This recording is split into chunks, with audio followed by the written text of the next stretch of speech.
የሀገራት ከተማዎች የየራሳቸው የሆነ የከተማ መለያ ያላቸው። በተለያየ መንገድ ስለነዛ ከተማ ሲነሳ ሐውልታቸው ወይንም በከተማው ያለ ልዩ ሕንፃ እንደ ልዩ መገለጫ ይጠቀሙታል። ብዙዎች ሀገርም እንደ ፈረንሳይ የፓሪስ ማማ፣ በአሜሪካ የኒውዮርክ የነጻነት ሐውልት፣ እንግሊዝ ለንደን ድልድይ ማየት ይቻላል። ከነዚህ ሁሉ ግን በተለየ መልኩ በራሺያ ሞስኮና ሴንት ፒተርስበርግ ከተማ መገለጫ ሆነው በልዩ መልክ የተሰሩና በሌላው ዓለም በማይገኝ መልኩ የተገነቡ ውብና ድንቅ አብያተ ክርስቲያኖቻቸው ከተሞቻቸውን ብሎም ሀገራቸው ራሺያን ሲገልጹ ይታያል። እነዚህ ውብና ድንቅ አብያተ ክርስቲያኖች ደግሞ አስገራሚና ድንቅ ታሪኮችን ብሎም ክስተቶችን ይዘው ይገኛሉ። ዛሬም ስለ እነዚህ የራሺያ መገለጫ የሆኑ የኦርቶዶክስ ቤተክርስቲያኖች ልናስተዋውቃችሁ በዚች ቪዲዮ መጥተናል።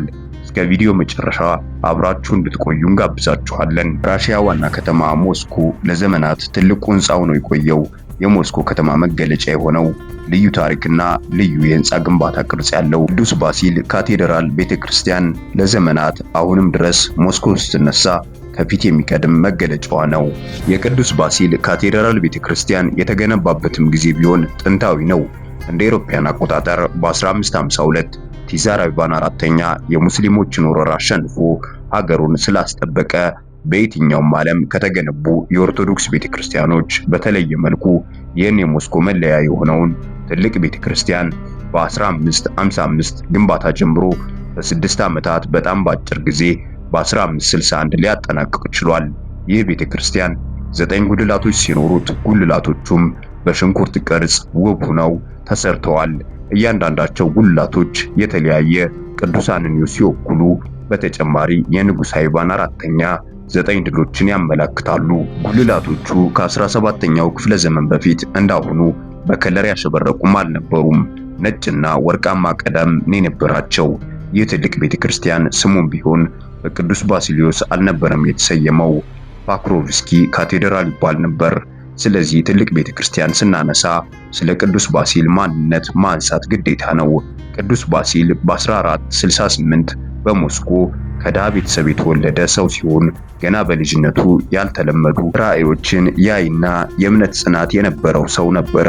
በ16 ዓመቱ ጫማዎችን ይሰራ ነበር። ነገር ግን ሳይቆይ የጫማውን ስራ ቆሞ እብድ በመምሰል ራሱን አጎስቁሎ ስለ ክርስቶስ በማስተማር በመገሰጽ ቲዛር አይቫንን እንኳን ሳይቀር በመገሰጽ ትንቢት በመናገር ሰዎችን ከተያዙበት ደዌ በመፈወስ 83 ዓመትን በምድር አሳልፎ በ1552 ከዚህ ዓለም በሞት ተለይቷል። ሕዝቡም ቢሆን ለክርስቶስ ሲል ሞኝ የሆነው ባሲል ሲሉ ይጠሩትም ነበር። የራሺያ ኦርቶዶክስ ቤተክርስቲያንም በ1588 ቅዱስነትን ሰጣ። ቅዱስ ባሲል ሲሉ ሰይመዋቸዋል። ከዛ ጊዜ ጀምሮ ይህ ትልቅ ቤተክርስቲያን በእኒህ ቅዱስ ሰይመውታል። ይህ ቤተክርስቲያን እስካሁኗ ሰዓት እስከሚደርስበት በየዘመኑ ብዙ ፈተናዎችን አሳልፏል።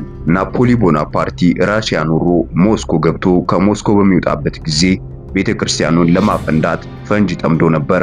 ነገር ግን ተአምር በሚመስል መንገድ ዝናብ መጥቶ ፊውዞቹን በማጥፋቱ ከፍንዳታው ሊተርፍ ችሏል። በ1917 የራሺያ የለውጥ ዘመን ደግሞ ወደ ሙዚየምነት ተቀይሮ ነበር። በስታሊን ዘመን ደግሞ በ1930 ስታሊን ቤተክርስቲያኑ ፈርሶ ለውትድርና ቦታው እንዲያገለግል አዞ አርክቴክት ፓዮትር ፓራኖቫስኪ በመቃወሙ ከመፍረስ ሲድን፣ ፓራኖቫስኪ ግን ስታሊን ጥርስ ነክሶበት በእስር ተቀጥቷል። ይህ ትልቅ የሞስኮ መገለጫ የሆነ ቅዱስ ባሲል ቤተክርስቲያን በ20ኛው ክፍለ ዘመን የሀገሪቱ ትልቅ ሙዚየምም ነበር። ከ1990ዎቹ ወዲህ ደግሞ ለክርስትና እምነት እንዲሁም እንደ ሙዚየምነት አገልግሎት እየሰጠ ዛሬም የሞስኮ መገለጫ ሆኖ ይገኛል። ሌላው የራሺያ መገለጫ ደግሞ በፒተርስበርግ ከተማ የሚገኘው አዳኙ ቤተክርስቲያን ወይም ቸርች ኦፍ ሴቪየር ኦን ስፒልብለድ የተሰኘው ቤተክርስቲያን ሲሆን ይህም ቤተክርስቲያን ልክ እንደ ቅዱስ ባሲል ካቴድራል ሆኖ የተሰራ ሲሆን ራሺያን ከሚገልጹት አንዱ ነው። ከዛም ባለፈ ትልቅ ታሪክን የያዘ ታሪካዊ ቅርስም ጭምር ነው። ለመገንባቱም አሳዛኝ የሆነ ታሪክ አለው። ታሪኩም እንዲህ ነው። ቲዛር አሌክሳንደር ሁለተኛ በ1881 ዓመተ ምህረት በተቃዋሚዎቹ ቦምብ ተወርውሮ ጥቃት ይፈጸምበታል። ቲዛሩም ከፍተኛ ጉዳት ደርሶበት ከቦታው ለሕክምና ይወሰዳል። ነገር ግን መትረፍ ሳይችል ይቀራል። ልጁ አሌክሳንደር ሶስተኛ ስልጣኑን ሲረከብ ቲዛር አሌክሳንደር ሁለተኛ ወይንም አባቱን በቆሰለበት ቦታ በ1882 ይህን ቤተክርስቲያን ግንባታ ያስጀምራል። ህንፃው ዲዛይንም አርክቴክት አልፍሬድ ፓርላንድ እና አርክቴክት አርቺማንድሬ ኢግናን ሰርተውታል። በቅዱስ ባሲል ቤተክርስቲያን በመምሰል ጉልላት የተሰራውም ብቸኛው ጥንታዊ ቤተክርስቲያንም ነው። ሙሉ ግንባታው ለማጠናቀቅ ግልጋሎት ለመስጠት 24 ዓመትን ፈጅቶበታል። ውስጡ 7500 ስኩዌር ሜትር በሞዛይክ መጽሐፍ ቅዱሳዊ ስዕል የተሸፈነ ሲሆን ይህም በዓለማችን አንደኛውና ሰፊው የሞዛይክ ቦታን የያዘ ቤተክርስቲያን ሊያደርገው ችሏል። ቤተክርስቲያኑ ውስጥም አሌክዛንደር ሁለተኛ የቆሰለበት ቦታ ለማስታወሻነት ቀርታ ትገኛለች። የዚህ ቤተክርስቲያን ስም መጨረሻ ላይ ስፒል ብለድ የተጨመረውም ለቴዛር አሌክሳንደር ሁለተኛ ማስታወሻነት ነው። ይህም ቤተክርስቲያን በራሺያ ከተከሰቱ መጥፎ ዘመኖች ገፈት ቀማሽም ከነበሩት አንዱ ነው። በ1917 የራሺያ ለውጥ ወይም ሪቮሉሽን ሰዓት ግልጋሎት እንዳይሰጥ ተዘግቶም ነበረ። በውስጡ የነበሩ ንዋያተ ቅዱሳንና ቤተክርስቲያኑ ንብረቶች አብዛኛውም ተዘርፈዋል፣ ወድመዋል። በሁለተኛው የዓለም ጦርነት ወቅት ደግሞ ከአየር ላይ ቦምብ ተጥሎበት ከፍተኛ በሚባል ደረጃ ውድመት ደርሶበት ነበር። በቀረውም የህንፃ ክፍል በውጊያው ሰዓት ህይወታቸው ያለፉ ወታደሮች ማስቀመጫ በማድረግ በሌላ ጊዜ ደግሞ ድንቾችንና መሰል አትክልቶችን ይከዝኑበት ነበር። እናም የዚህ ቤተክርስቲያን ስም ተቀይሮ ድንች አዳኙ ብለው ይጠሩትም ነበር። ይህ ሁሉ ጊዜ አልፎ ደግሞ በ1970 ቀን ወጥቶለት እንደገና እድሳት ተደርጎለታል። ሲሰራ ከፈጀው ጊዜ የሚበልጥ ጥቂት ዓመታቶች ጨምሮ 27 ዓመታትን ከፈጀ በኋላ በ1997 ልክ እንደ ሙዚየም ሆኖ ተከፍቷል።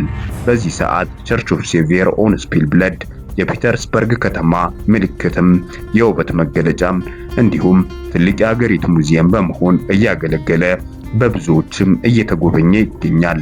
ስለ ራሺያ ሁለት ታላላቅና ልዩ እንዲሁም ምልክት ስለሆኑ የኦርቶዶክስ አብያተ ክርስቲያኖች በዚህች አጭር ቪዲዮ አሳየናችሁ። ቻናሉን ሰብስክራይብ ካላደረጋችሁ ሰብስክራይብ በማድረግ ቪዲዮውን ላይክ እያደረጉ ለሚወዱትም ሼር በማድረግ አስተያየታችሁንም እንድትጽፉልን እንጠይቃችኋለን። ስለሚከታተሉን እናመሰግናለን። ሰላም ሁኑ። ሰላማችሁ ይብዛ።